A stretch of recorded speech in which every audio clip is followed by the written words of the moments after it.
جن ممالک کے ساتھ یہ لگا ہے اس میں تاجکستان، ازبکستان، آذربائیجان اور بہت سارے علاقے ترکمانستان اور ایران وغیرہ اس کے ساتھ لگے ہیں، اور ایشیا میں یہ ہمارے ایشیا میں یہ واقع ہیں۔ اچھا، پھر اس کے بعد آتے ہیں پانی کے قطعات، ٹھیک ہے۔ پانی کے جو حصے ہیں اور اشکال ہے یہ کس طرح سے ہیں، یہ میں آپ کو بائی پکچر دکھاؤں گا تو آپ آسانی کے ساتھ سمجھ جاؤ گے۔ پانی کا پہلا خطہ گلف یا خلیج ہے۔ یہ جب خشکی کا یہ ایک خشکی کا علاقہ ہے، لیکن اگر اس کی ماؤتھ اس طرح تنگ ہو، پانی کا یہ راستہ اور اندر سے کافی کھلی ہو، تو ایسی جگہ کو گلف یا خلیج کہتے ہیں۔ آپ دیکھیں یہ امریکہ کے علاقے میں اور میکسیکو کے علاقے میں یہ ایک گلف ہے جو پرپل، ہلکا پرپل کلر میں آپ کو نظر آ رہا ہوگا۔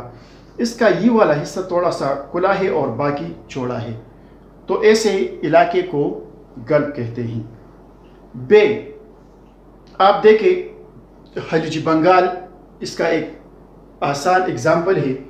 یہ اس کی نسبت تھوڑا سا چوڑا ہوتا ہے، اس طرح کھلا ہوتا ہے اس کا منہ، جبکہ اس کا منہ تنگ ہے، اور خلیج کا منہ یہ کھلا ہوتا ہے۔ اس کے بعد پھر آتے ہیں کھاڑی یا بائٹ کی طرف۔ تو خشکی کے علاقوں میں یہ اس طرح کہ یہ والے علاقے، یہ پوائنٹ جہاں پہ یہ پانی تھوڑا اندر کی طرف گیا ہو، یہ والا کٹاؤ کی وجہ سے یہ والا ایسے پوائنٹس کو کیا کہتے ہیں؟ ایسے جگہوں کو کھاڑی کہتے ہیں۔ عموماً یہ سمندری ساحلی علاقوں پہ اس قسم کے اشکال بنتے ہیں۔ اچھا، اس کے بعد آبنائے آتے ہیں۔ آبنائے اس جگہ کو کہتے ہیں جب دو سمندر ایک پوائنٹ پہ ملتے ہو۔ جس طرح آپ لوگوں نے دیکھا ہے کہ میں یہ آپ کو بتاؤں، بحیرہ روم کا پانی ادھر اٹلانٹک اوشن کے ساتھ، بحر اوقیانوس کے ساتھ ملتا ہے، تو یہ والا پانی اور یہ والا پانی اس پوائنٹ میں جبل طارق کے پوائنٹ پہ یہ ایک دوسرے کے ساتھ ملتا ہے۔ تو ایسی جگہ پر کہ دو بڑے قطعات پانی کے وہ آپس میں ملتے ہو، تو ایسے جگہ کو آبنائے کہتے ہیں، ٹھیک ہے۔ جزیرہ آسان ہے، عموماً آپ جانتے ہیں کہ وہ پوائنٹ یا خشکی کا وہ حصہ جس کے چاروں اطراف پہ پانی ہو اور درمیان میں خشکی ہو، اس کو ہم جزیرہ کہتے ہیں۔ پھر اس کے بعد ہے جزیرہ نما۔ جزیرہ نما وہ ہے جس کے تینوں اطراف پہ پانی ہو، یہاں بھی پانی، یہاں بھی پانی، اس سائڈ پہ بھی پانی، اور یہ حصہ خشکی کے ساتھ لگا ہوا ہو، کسی ملک کے ساتھ اس کا بارڈر ہو، جیسا کہ عرب، جزیرہ نما عرب، جزیرہ نما کوریا، یہ اس کے اگزامپل ہے۔ اچھا، لاسٹ میں ایک ہے ہاکنائے، ایسمس یا ایستمس، دونوں پروننسیشن اس کے ٹھیک ہے ڈکشنری کے مطابق۔ اچھا، یہ کون سا پوائنٹ ہے؟ یہ خشکی کے وہ علاقے جو بڑے قطعات کو آپس میں ملاتے ہوں۔ یہ والا علاقہ شمالی امریکہ اور جنوبی امریکہ، یہ اس پوائنٹ سے شروع ہوتے ہیں، لیکن یہاں پہ پاناما ایک ملک ہے. اس پاناما کے بعد جنوبی امریکہ شروع ہوتا ہے اور اس کے بعد شمالی امریکہ شروع ہوتا ہے، اور ایسا پوائنٹ کہ اس کے دونوں اطراف میں پانی ہو اور باریک پٹی ہو، یہاں بھی سمندر ہو، یہاں پر بھی سمندر ہو. یہ اس کے لیے ہاکنائی کے لیے یہ شرط ہے، ٹھیک ہے. دونوں سائڈ پہ بڑے سمندر ہو اور درمیان میں خشکی کے باریک پتلی پٹی ہو، ٹھیک ہے. تو ایسے علاقے کو جو دو براعظم کو آپس میں ملاتی ہو ہم ہاکنائی یا ایسٹمس کہتے ہیں. یہاں تک کافی ہے. امید ہے آپ کو یہ سمجھ آ گئی ہوگی. اگر کوئی مسئلہ ہے تو آپ ہمارے ساتھ پھر شیئر کر سکتے ہیں. والسلام. اللهم انفعنا بما علمتنا وعلمنا ما ينفعنا وزدنا علما.